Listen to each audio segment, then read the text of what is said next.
Okay, now, police believe they are making progress in the fight against cash-in-transit heists. They attribute this improvement to their 72-hour action plan. Well, our colleague and reporter Govan Whittles is in the studio with me to help us unpack this latest. Morning, Govan. Good morning, William. How are you? I'm fine. Good. Thanks for coming in. You sat down recently with a former robber, or let's call him somebody who's was involved quite some time with cash-in-transit heists, especially here in Gauteng. Yes, that's right. We were granted rare access to someone who is an ex-cash-in-transit robber. This is someone who had spent 6 years being part of a gang that was carrying out cash-in-transit robberies in Gauteng and the surrounding provinces to a lesser extent. But after those 6 years, he eventually ended up in jail. And coming out of jail, that was the point at which he decided to turn his life around, and that's how we managed to get access to him. But let's have a listen to what he had said to us. Hoe het uitgekomen het, die ouens het gesê, okay, vandag is die dag, jy is klaar gereed, jy het lang genoeg met ons, jy was lang genoeg met ons jou alles gesê, maar ek het nie geken wat in myself ingesit nie. Maar vir my het net die gevoel gehad van anxiety. Ek was excited. What were the last things that you were doing before you left for your first cash-in-transit heist, and what was going through your mind? Okay, die ouens het gesê, as jy werk toe gaan, jy kan nie werk toe gaan as jy sober is nie. Want as jy sober is, jy gaan bangerig is, jy gaan nog gevoelens het en allerlei. So toe sê hulle, ons moet rook. Ons is goeie dat ons rook, ons tik, en ons pille. As om die gevoelens te naam, en is om jou keeles te maak, by the way. So you smoke the tuk. How do you feel at that moment as you're walking towards the cars to go and do the heist? Jy voel bereid, van rede hoekom, jy dink die ouens waar jy mee loop, is untouchable ouens. Van as aan die ouens, waar jy naartoe opkyk. Tell me a little bit about a cash-in-transit crew. How is that crew put together? What kind of people are in that crew? And what's the speciality role that you can play? Okay, ek kan nie te veel sê van die crew nie, maar ek kan sê van wat se rol het ek gespeel. Okay, ek was soos like die man wat net gaan om die gelde te collect. Terwyl die ander ouens doen wat hulle moet doen. Ek kan ook nie sê wat doen nie. Okay, sê my net van jou rol. So, die heist gebeur, the heist happens, and your job is to collect the money. At that time, you're high on tuk, the adrenaline is pumping. As soon as that door opens, what do? Ek het nie 'n keuse om te doen wat ek maar net moet doen, om net te gaan met die ouens en die geld te gaan haal. Regardless my lewe sit risk of nie. Van die tip maak ek moet voel like ek is brave.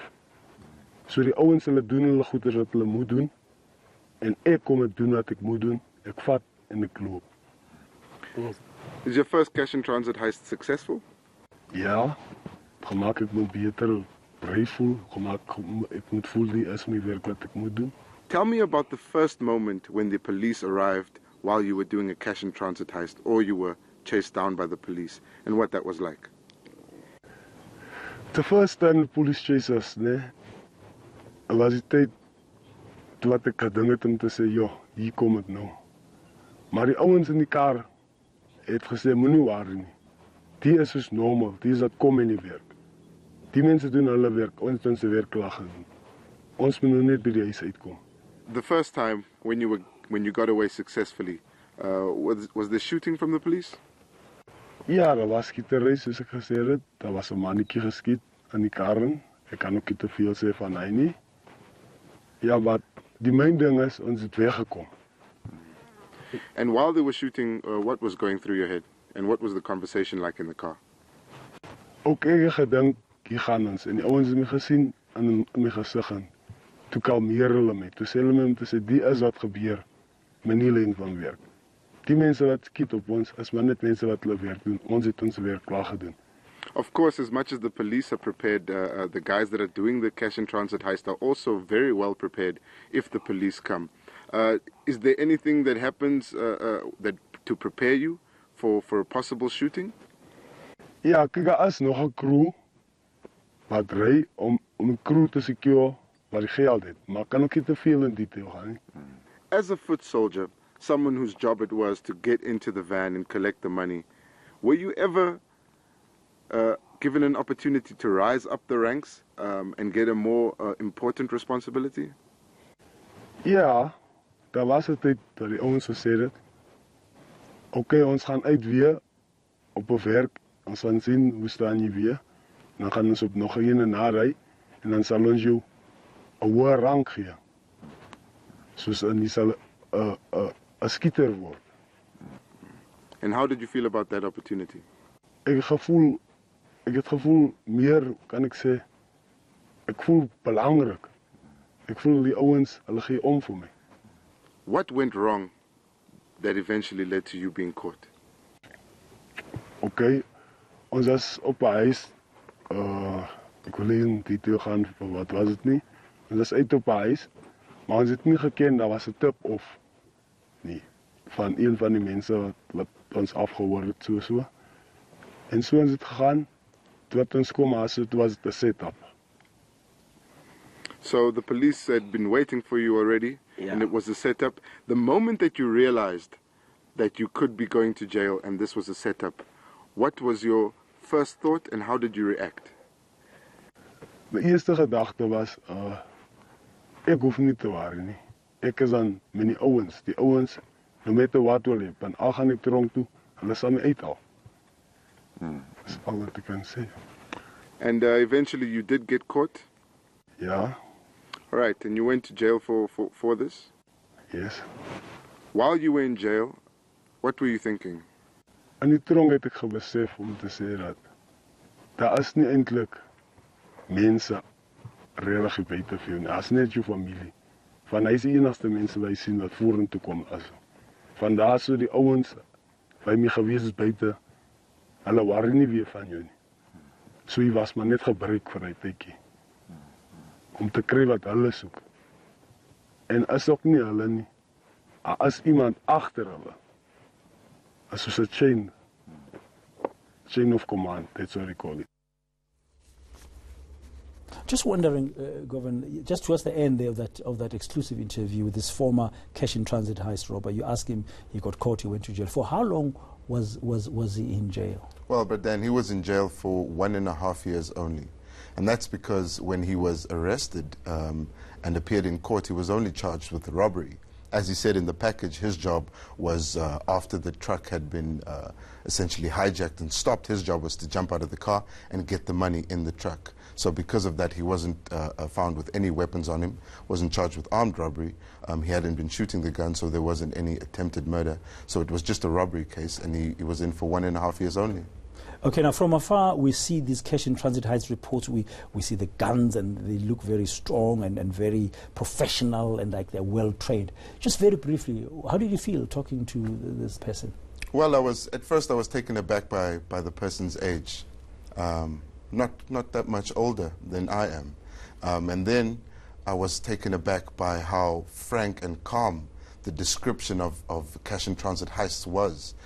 His approach to it was more of someone who was describing their day-to-day job as if there was nothing wrong with it. So I was taken aback by how normal it seemed to him, but also quite shocked that he had the courage to come forward and detail the inner workings of the syndicate. But, you know, the syndicate is only able to operate if they have the freedom to do so. And over the last couple of years, we've seen a spike in cash-in-transit robberies, according to Police Minister Bheki Cele. And I recently sat down with the national investigator for the Fidelity Security Group, Johan Boysen. He's, of course, the former head of the Hawks in KwaZulu-Natal. And he was talking to me about how the Police Minister, Bheki Cele, is the reason why we've finally seen a decline in cash-in-transit heists. And he just elaborated on what kind of impact the minister had. Let's have a listen to what he said. I think between 2006 2009 there was a marked increase in CITs. When the now current minister, Minister Bheki Cele, became the National Commissioner of Police, he launched a number of initiatives at the time, and we managed to bring the CITs down quite substantially, especially so in KZN at the time where I was the provincial head of the Hawks. Subsequent to Mr. Cele leaving the scene, there was increase over time.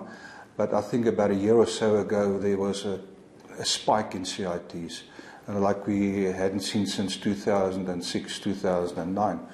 Then when the current Minister of Police was appointed, he also once again launched a number of initiatives with senior management within SAPS and the Hawks, which culminated in cooperation between the CIT companies and the police. And I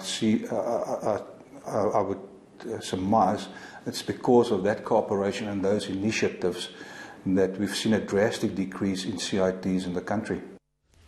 Now, Govan, I'm just wondering, listening to Johan Boysen there and just having chatted to you and watched that package as well, is it a perception thing that the Bekele is a factor in helping in bringing down the cash in transit highs, or is it a reality? Well, what's your sense?